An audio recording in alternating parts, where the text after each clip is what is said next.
Hello, and welcome to another episode in the Wild Souls Healing Vulnerability series. I'm Julie. And I'm Jamie, and we're here to have a conversation. Yay! Today we are talking about rest and what it is like to need rest, but all the drama that comes along with that. Yeah. Okay, so Jamie, what is it like? I'm so excited about this conversation. This was Jamie's idea. Yeah. She was like, I need to talk about this. I'm like, okay, as a person who constantly wants to rest and never allows herself to, so I feel like maybe I need to talk about this too. Yes. Okay, so what is it like for you to truly need rest in the world that we live in today?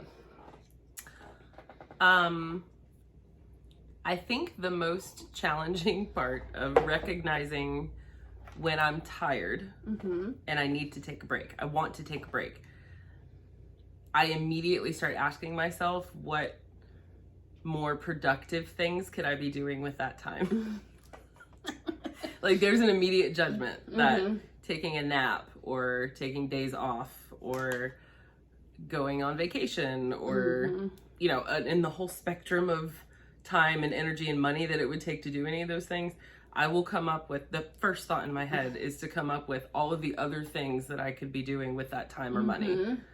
And like, I don't even give myself a second to imagine how good it's gonna feel to relax or rest before I've already decided that it's not worth it. And I know, like, in the moment, I know that's happening, and there's this conflict that happens in my mind where I'm like, yeah, it'll take time to take a nap. You know what I mean? Like, sure, if you're saying yes to something, you're saying no to something else. Right. Okay. But also, why am I automatically assuming that me resting is not as important It's as valuable. anything else? Yes. Yeah. Time is money, Jamie. Exactly. Gotta be hustle and hustle culture, right? Yeah, I think there's I know that there's a judgment that exists kind of broadly in our society, but also I'm a product of our society. So like it happens in my own head that in order to be successful, to make money, to do good things, to whatever, to do this human thing effectively, I should be going constantly. And I should be producing constantly. And there's no rest, because if I rest, then I'm wasting time. Sleep when you're dead. I'm like, what is that? What does that even mean? Yeah, it doesn't mean anything. No, by the way, when you die, you don't sleep. Yeah. Like, that's not what's happening. It means get back to work and shut up. Yes, and exactly. don't be a human and don't have needs. You don't have time for that now. Yes. Yeah. Yeah, so that my mind drama starts immediately. It doesn't mean that I listen to that all the time, because I will still make the decision to take care of myself in that way. But there's usually like a whole fight that happens in my head every time. It's gross. So I have two things I want to say. Only two? Probably a lot more, but two immediate things. Yes. So 2 questions. So I'm going to say them both so I don't forget them, and we can circle back.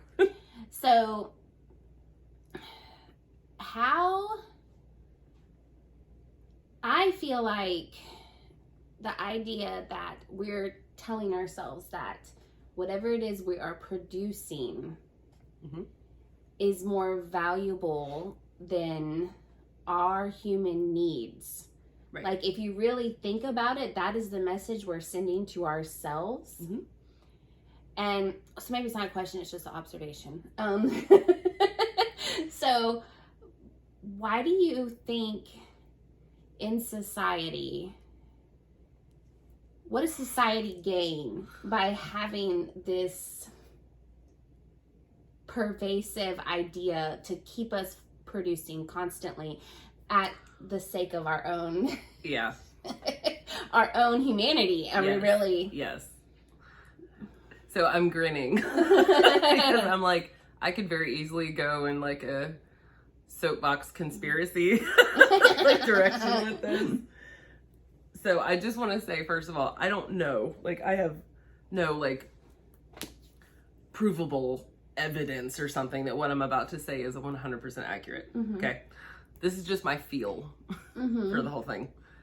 I think that in general, the idea is if we keep people working their guts out, then there's a level of influence and control that we can sort of hold over a population. And we talked a little bit about this in the money conversation, like early on. If you notice that there's people, and again, this is a generalization, but if you've got someone who is very wealthy, it doesn't mean they're not working or that they're not working hard or something, but the kind of work that they do is different. Right. Generically speaking, that's a generalization. I think that there's some benefit that sort of the overlords of our culture, or whoever that is, there's a benefit in keeping people thinking that their value is directly related to the product that they create, not the process. It's taught in school. It's literally, it's a part of that system. It's taught in school. It's reinforced in family dynamics. Right. Obviously, it shows up in work and career places. I honestly think it's about keeping people where they are. Like, don't give them the idea that they can take care of themselves and make better decisions that would make them feel powerful. Don't give them that idea. Okay, so normally I'm real quick to jump on those like conspiracy theory bandwagon. But lately I've been like trying to check myself like, okay, but for real though. Yeah. I feel like doing that is almost a way to minimize the painful reality of what we're existing in. So like if I can just blame it on whoever these overlords are that I don't even know who they are, like, oh, it's the people in power trying to keep us down. Like, I agree with that to some extent because it makes sense, but also it feels like a cop-out because it's like, I think that's almost easier to accept than the fact that we're just doing it to ourselves. Of course. I don't think there's a difference in what you just said and what I said. Because we are actively participating in that system. Yes. So I don't think it's somebody else's fault. I think it's reinforced in systems as we grow up through our life. So we learn that message. I don't think inherently that comes from just existing. I think we learn that message and then we perpetuate that message. We participate in it. I think probably, I mean, at one point in time, our society, it probably was important for people to be productive, like more productive than what we need to be now in order to survive, you know, like, I mean, the Industrial Revolution was literally based on the Yes, exactly. So at that, and which is also when school was created. So, and you know, it was created to create workers. But anyway, that's another episode. But okay, so at one point, I think it really did serve society to have workers who were constantly producing. So yes, I think the message was really pushed for people because that's what was needed at the time. But we have far outgrown that. For sure. Far outgrown it. And it's just still perpetuating to the point where I'm seeing all these articles on like Facebook and stuff where they're like, oh, quiet quitting. Have you seen this? You've brought it up before, but I haven't researched it myself. So it's the idea that just like doing your job, like what's outlined in your contract and not like working for free overtime or on going your weekends, above and beyond.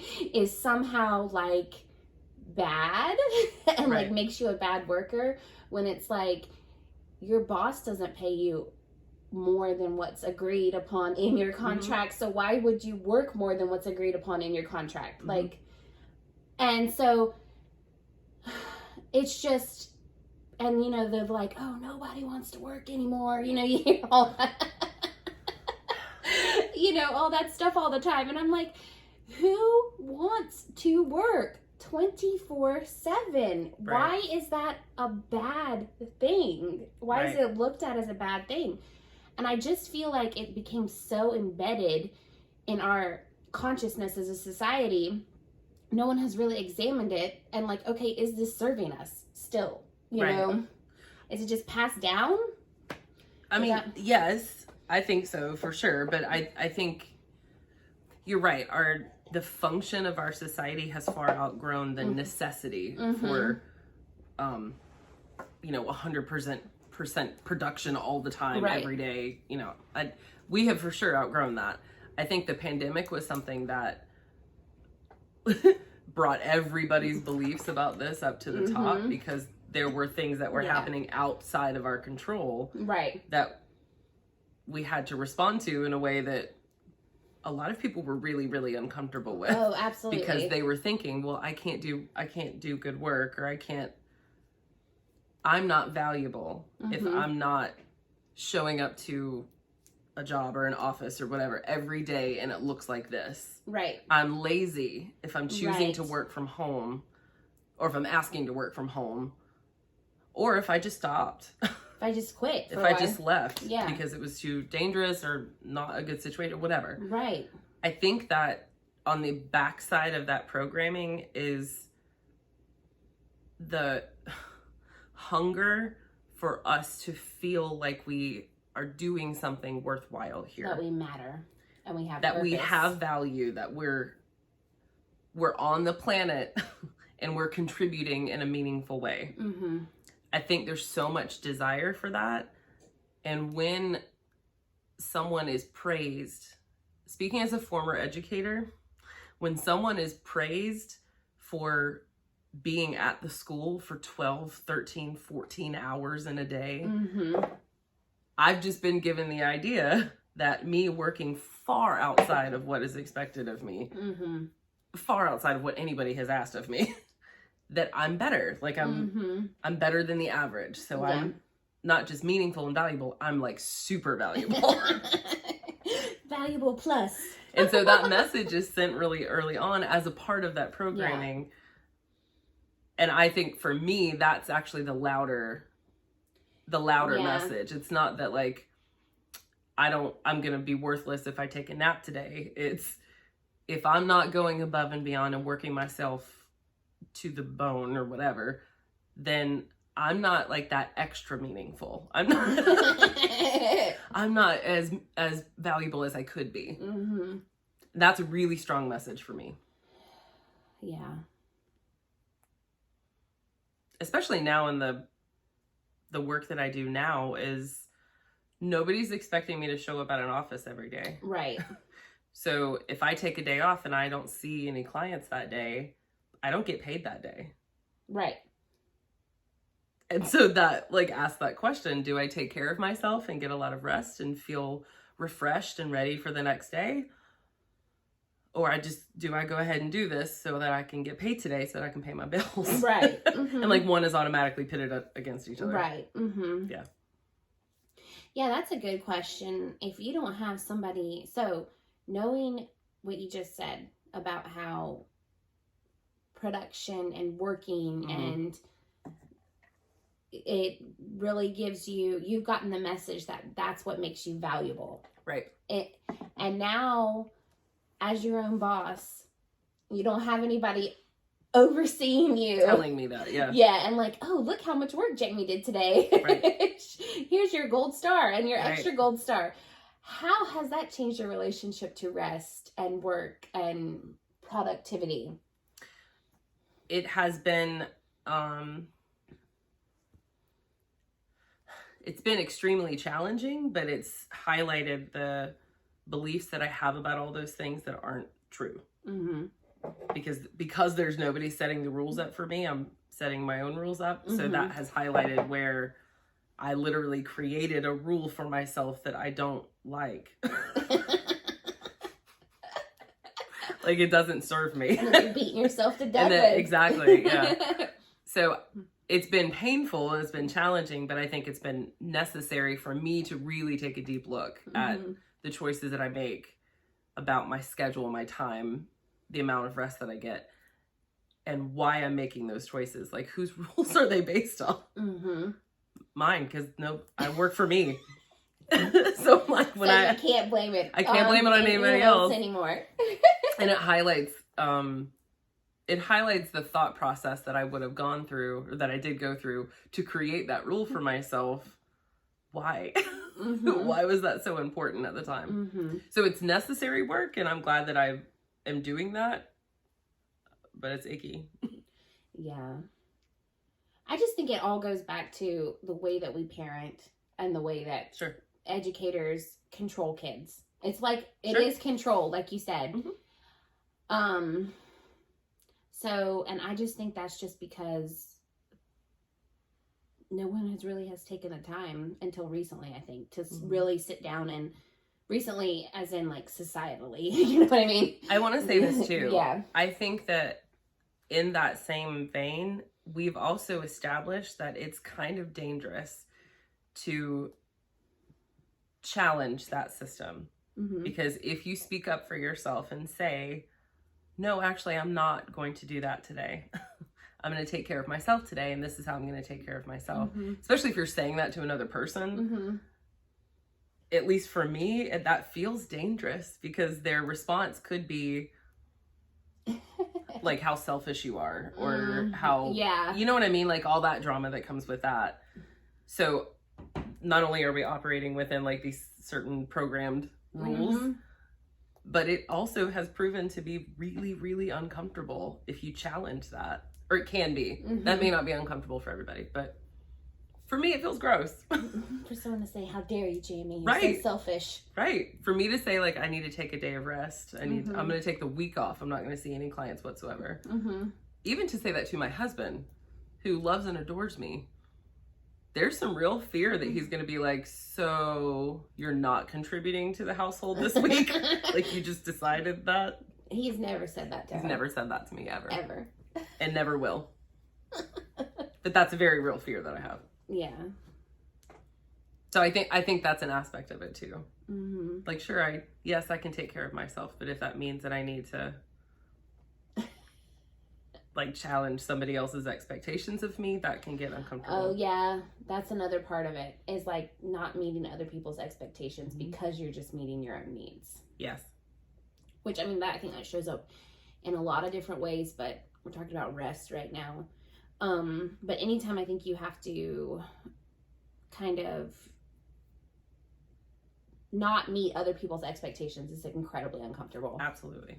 Mm-hmm. I'm saying, and this is honestly, this part of this conversation is exactly why the vulnerability series is so important to me, because I'm literally doing this work every day, most days, all day long with clients, and I still have that same struggle. Mm-hmm. I think it's important for people to know that like, I can ask all the right questions and I can challenge somebody else who's having the same conversation with themselves, but it's also something that I'm working through too, because It's not like a switch that I flip. Yeah. I don't know how to do that.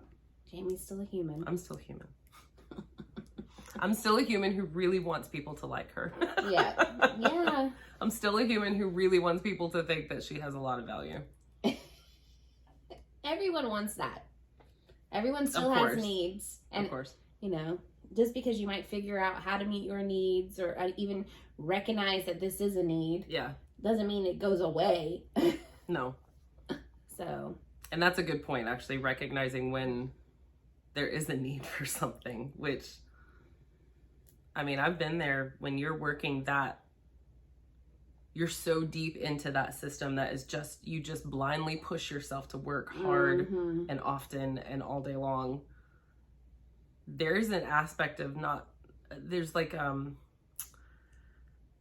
it's almost like the voice that tells you, hey, your body needs rest now, gets kind of quiet. Well, you spend all your time ignoring your needs, then eventually you're just like not paying attention to that. Yeah, and I think it becomes unconscious. Yeah, it's background noise, and I think that's why so many people who have grown up in environments where their needs were ignored, they have no idea what they need. That's right. And they have no idea how to communicate that, and they just want, run to a lot of issues in relationships and That's right. in And I general. think in a system like what we're talking about, that you feel like there are these certain expectations, even if you know that that doesn't feel good, like the way that you're operating in that system doesn't feel good.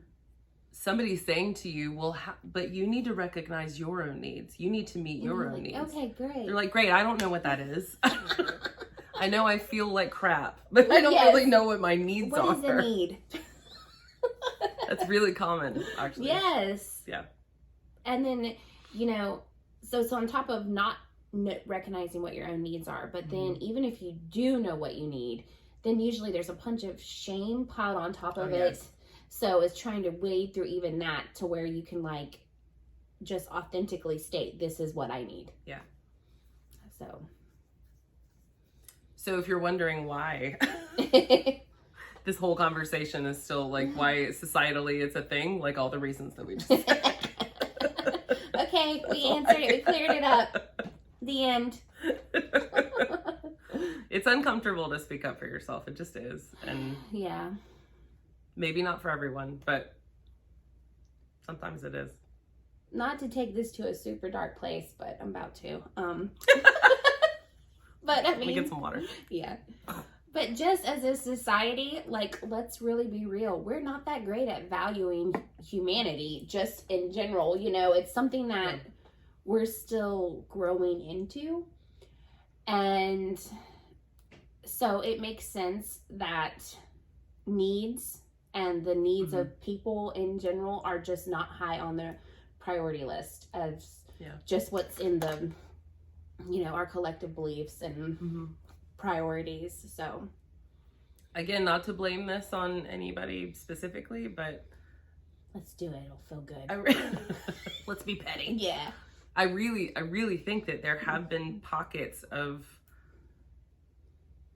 been societies and pockets of time in our history that didn't operate this way. Of course. And found themselves to be maybe less productive in the way that we think about that, but wildly productive in the way that they valued productivity, the way that they valued what their actual values were. Right. Yeah. So I really see the Industrial Revolution as like redefining something. Oh, totally. And then we have been operating based on that definition since then, and even though it's not as necessary. And I think the internet is redefining. Sure. Because it's just like the Industrial Revolution, which was, a huge technological leap. Yeah. That's what the internet is. It's a huge technological leap. Everyone's life has been affected and changed by it. For sure. So looking back, we'll be able to kind of obviously get a better understanding of how it really affected us. But I do feel like we're in the middle of a leap. Sure. So, and we're going hopefully in the right direction. Well, again, and one that just favors humanity a little bit more, or honors humanity. Again, the pandemic came through and it changed literally the definition of how we look at work. Right. Just what jobs are possible and like how they function and how they can function. And so again, because we have the internet, a lot of jobs that were using the internet, but someone still had to go into a building to actually do that. That's not necessary not a thing anymore. Right. So I think you're absolutely right. We're in the middle of changing that definition again. And also with that, I think we can be pretty compassionate and kind with ourselves to know that just because the definition changes again doesn't mean that the programming and the assumptions and the beliefs that we have about it are going to change overnight like that. No, it takes absolutely time for sure. not. I mean, it took time for them to become ingrained. Sure. So it's going to take time, and it's going to take you have the initial realization that like, oh, I'm being run by this belief system that doesn't serve me. That's just like the start of the work, because then you have to constantly reinforce it with yourself. Like, this is not what I believe. This doesn't serve me. This is not who I choose to be anymore. Just like it was constantly reinforced initially to get ingrained in there. So I think sometimes that can feel discouraging when, for sure. because Yes. you're like, I know what this is. I've dealt with this. Mm-hmm. It's not really how it works. Yeah. Yeah. You're going to be continually reinforcing it for yourself. And I think it's important to just be willing to be honest with yourself Yeah. about where you're at with it. Yeah. Mm-hmm. The fact, just like I'm saying, like, I understand the value of rest. I understand the value of recognizing my needs and listening to my body, and I know all that. Mm-hmm. And in each moment of me really claiming that, there's a challenge there. There's a struggle there, and I can be very honest with that, with myself about that, and then I get to make some choices. Mm-hmm. Am I going to lean into this, or am I going to let my fear of what someone will think about me determine literally my health? Like, yes. Am I going to allow that? Yes. Yeah, usually me, yes. Nah. I don't want to anyway. Try not to. Don't always work. Ask me how much hours of sleep I got last night. That was not from now I'm curious. No. That wasn't from being productive. That was from playing. Oh. I like that though. Yeah. This is probably, we could do a whole conversation on this too, but I do think that the value of rest and the value of play get treated very similarly. Yes. That it's like the superfluous things that we do that don't really matter. Right. But actually they're like crucial to our existence. Absolutely. Both are. I was having a conversation with somebody at work on Friday, and she was just mentioning how overwhelmed she feels. And how she knows she has so much stuff to do, and she was just going to try to push through it. And I'm like, honey, it's not going to work. Why? Yeah. And it's not going to work because literally when your nervous system gets to that point where you're so overwhelmed, the only cure is to do nothing. To get into that state of what like play is like, where you're there, it's a completely stressless environment. Like different parts of your brain literally light up than what you're when you're trying to be productive and you're trying to push through. And like you can't get back to like, you're trying to force your body and your brain to do something that it literally cannot do. You have to give yourself time. But she was like, I was just gonna keep going. I'm like, just go home. Just go home and relax. It's kind of like asking someone who is actively having a heart attack to run a marathon. Right. Exactly. Like when we're in that constant stress state, our brain does not function from the same place. No, it cannot. So making decisions that are clear or mean anything, that part of your brain shuts off. And yet when we're in that moment and we're frustrated because we're just going and going and going and also trying to be focused and productive and make decisions, we get really frustrated and just keep pushing harder. Yeah, do our best work. Right. No. It's like asking someone who's having a heart attack to finish the race. Just push through it. Right. Walk it off. It'll be fun. It's kind of nuts. It's insane. Yeah. Yeah. I read some articles too. This is obviously a topic I really am interested in. Because I'm like, I don't want a job anymore. So I just don't want to work at all. No, I don't. That's not true, but I just say that. Yeah. I don't want to work for anybody but myself. And maybe I'll work for Jamie sometimes. I was like, I'm going to lose her. Did she just quit? She just quit. Was that quiet quitting? That was loud. That was loud.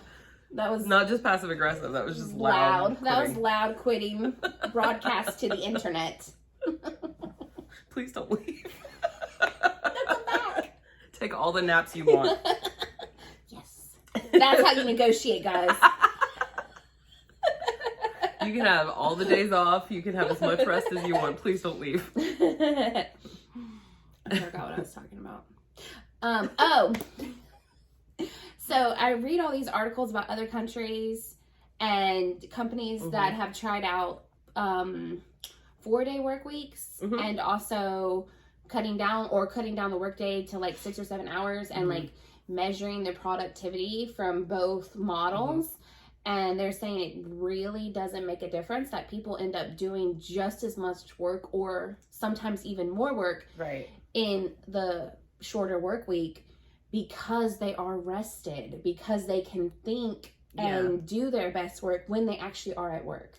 So I would imagine the quality, and this is hard to quantify depending on what the work is, but like I would imagine the quality of what they're doing is higher. Right. It is for me anyway. I mean, yeah, definitely. I think that in the time it takes for me, this is what's so funny about me as a human, the time it takes for me to wrestle with the drama of taking a break, taking a nap, stepping away, not pushing, the time it takes for me to have that little dance in my head, I could have taken a 20-minute nap. And woken up refreshed. And woken up feeling really cared for, and then gone right back into the same task if I wanted to, and finished it with a fresh set of eyes and refreshed mind. Yeah. But instead, in that 20 minutes, I'm like fighting with myself about it, and then still end up trying to go back into it. Me, I'm like, I'll just get this done. It's just gonna be a couple more minutes and I can rest. And then I just stare. Your brain shuts down. Yeah, you're like, no, honey, we're not. I'm clocking out, so you can sit here. Oh, sweet little brain. I know. Yeah. She's bossy. One thing I can say, I can always count on my body to take over at some point, because when I lay down to go to sleep at night, I will get 8 hours of sleep. No matter what. No matter what. I cannot wait. With an alarm, with someone like trying to wake me up physically, I cannot wake up earlier than within 8. It's super rare. Don't let your house catch on fire. No, right? Jesse's gonna have to set up an elaborate system with the beds on wheels, and there's like a door that opens for emergencies. It like stands up, dumps me out. Yeah, just shoves you out there. You'll still be asleep. The house is gone. House burns down around me. I'm just like, why is it so dark out here? It's weird. Yeah, my body has just decided it's 8+ hours of sleep every night, ma'am. So if I have one of those nights where we stay up talking, this has happened more than a few times. We stay up talking until what was that one time, like 5 in the morning? Yeah, 4:35 the sun was coming up. I went to bed that morning, and it was probably noon before I woke up. I was like, I've got things to do. What is happening? My body just takes over. So I am appreciative of that most of the time. Yeah. Thank God we don't have children. You know, we'll have to talk more about this at another day, but I feel like, you know, those hormones or whatever you got going on when you have a baby, it just like reprograms some shit. Because like I used to not be able to stay up, and then now I'm like, I haven't slept a full night like maybe 5 times in 3 years, so 4 years, because it started in pregnancy. So not being able to sleep the night through. So now I don't even know what that's. I don't even know if I could if I wanted to. It's like we don't do that anymore. Yeah, I mean, God forbid one of the dogs starts throwing up in the middle of the night, I'll wake up for that. Yeah. But you know, you get a new brain when you get pregnant. Sure. I researched this because I was like, I can't. I'm going off a long tangent, but yeah, I was like, I can't think anymore. Can't remember anything. This is weird.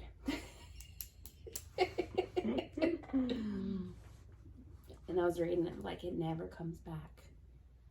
Oh. I know. Your brain is permanently altered. Well. Yeah. Welcome. I know. Nice to meet you again. Yes, here I am. New brain. Yeah. Anyway, back to rest. So, anything else we want to talk about? Oh, canceling appointments, backing out of commitments. Oh, yeah. Yeah. We were going to talk about that too. Like, yeah. I think that goes along with people having expectations. And this is also like the conversation about the ability to say no. Yes. Or no thank you. Yes. To things. This has changed pretty significantly for me, but it used to be true that someone would ask me to do something or can you come to something? And my like given answer was always yes. Always automatically. Always automatically, yes. Sure. And then I would spend time, if it was something I really didn't actually want to do or have the space for, I would spend time then after that trying to come up with a reason that I could tell them that I can't do it or that I need to back out for something. Oh, it created so much conflict, so much drama, and so much frustration for those people. I'm so sorry. You probably all know who you are. I'm so sorry. And that really just goes back to the belief that I didn't have the ability or the permission to be honest about just saying, no, thank you. Yeah. That has changed for me in pretty significant ways, in that if it feels uncomfortable or if I'm not actually totally sure what my answer is, yes or no, I will say, I'm not sure right now. Let me get back to you tomorrow. And I'll just give myself the gift of some time. That's nice. And that eliminates the need, or it eliminates the like rush to answer something right that second or to give them a decision right that minute. Right. You can ease into and I can feel out for sure, is this something that I really do have the bandwidth for? Right. Because I would say probably 70% of the time it's not. Right. And I, instead of getting caught up in all of the conversation about how to navigate that, I just simply ask them, let me let you know tomorrow. I'll take some time to think about it, look at my schedule or whatever. And then usually when I do that, most times it's, no, thank you. Thank you so much for thinking of me. But that's not something that I'm going to do. Or that's not something that I have time for or the energy for. But thank you so much for thinking of me. How do people usually respond? Most of the time, I think people really appreciate the fact that I've just been upfront with them. Every once in a while, I've gotten a response that was like, oh. Because they really didn't expect to know. So there have been a few times where the response was like, let's try this again. Here is your script and your lines. What do you mean you're not going to do this? But that has actually been far less than I was assuming it would be. And even when that happens, I have the message in my head. It's okay that I've said no to something. If they have like a problem or an issue with that, it probably doesn't have anything to do with me. Right. And they can voice that to me if we want to work through that together. But if they don't, that's not my problem. You're like, I'm still keeping it rolling. Yeah, right. So I think it's an important thing to bring up, because saying no is absolutely an option. And you don't have to give a bunch of reasons. You can just simply say no, thank you. But I think more than anything else, giving yourself the time to recognize, what do I actually have the time and space and energy for? And then you can answer someone very honestly and upfront without, causing a bunch of drama. Yeah, and you don't have to have a bunch of drama in your head about, having needs. No.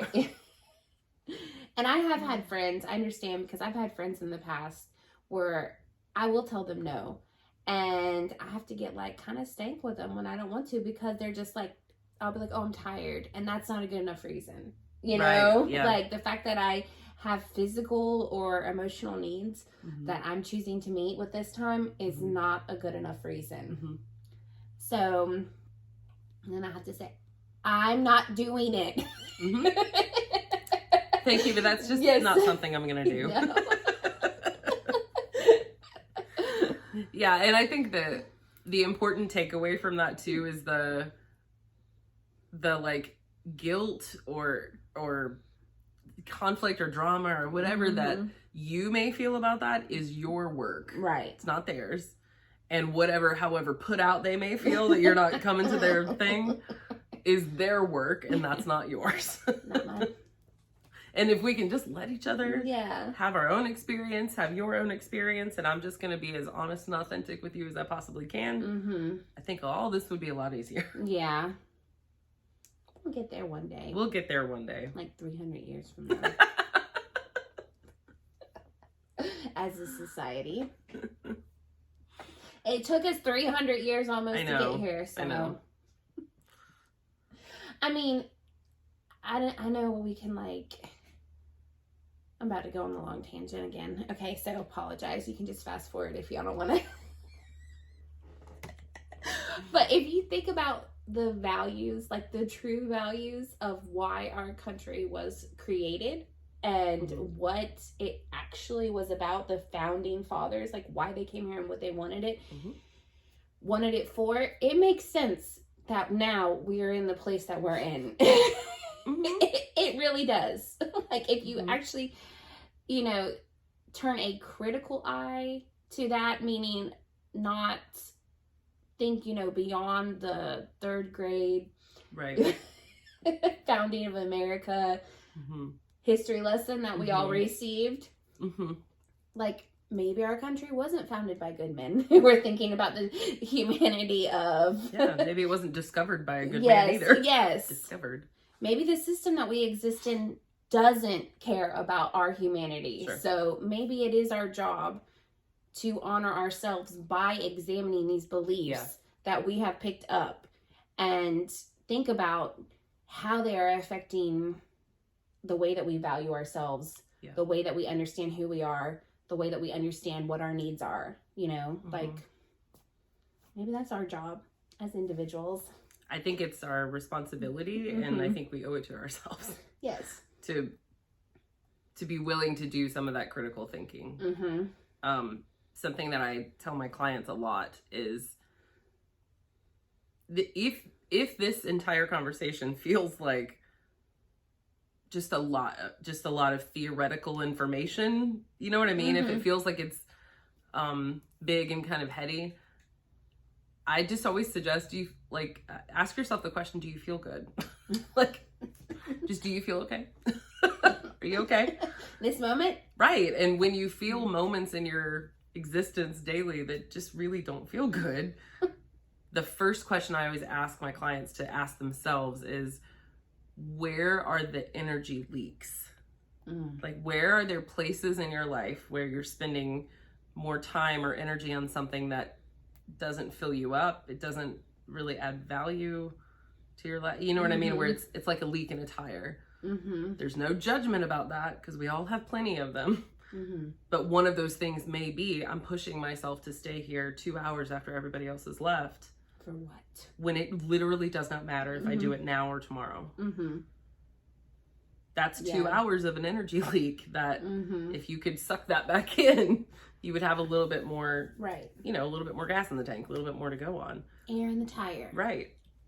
So I would just suggest, just ask yourself if you feel good. Like on a regular day-to-day basis, are there moments that really just don't feel good? And then where there's some little leaks, where are you spending some time and energy on something that is not really feeding you? What was that look for? Oh, because I was like, so now I gotta quit my job. Oh. No, now I gotta again. Not this job though. I know. Don't go anywhere, please. No, my other job.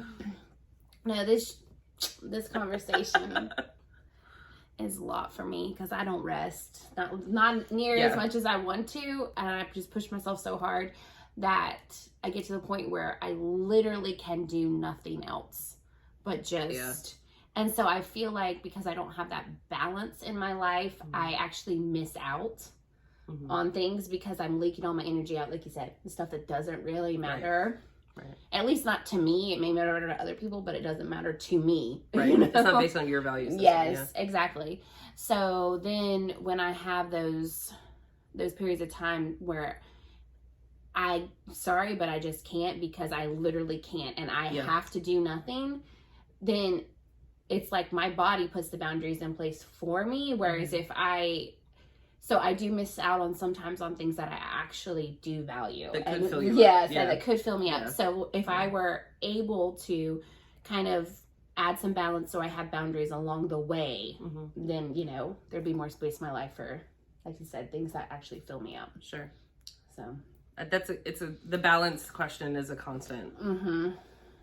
it's not a battle. I don't want to put it in that context, but it's a constant question. Mm-hmm. It's a constant conversation. Yeah. Well, I mean, that's balance, right? That's the nature of balance. Well, and I think the idea that we're supposed to, that there is some sort of perfect balance that we strike is not really a thing. No. So the idea of balance that we have where everything gets equal amounts of attention is not, doesn't exist. Mm-hmm. But I also understand what you're saying too, in that, am I dumping a lot into this and getting a little thimbleful yes. of nourishment back? Uh-huh. How can I even that out some? Yeah. Yeah. Okay. Anything else you want to say? I feel like we've gone all over the place with this one. That's okay. 45 minutes, yeah. I think that I appreciate the opportunity to talk about this right now because I'm wrestling with this right now. Like literally today. I'm wrestling with this topic. So being able to talk about that I think has been helpful. And it's also okay that I'm wrestling with it. Like that's normal. So you're not alone, y'all. Go take a nap. All right. Yes, ma'am. Bye, y'all.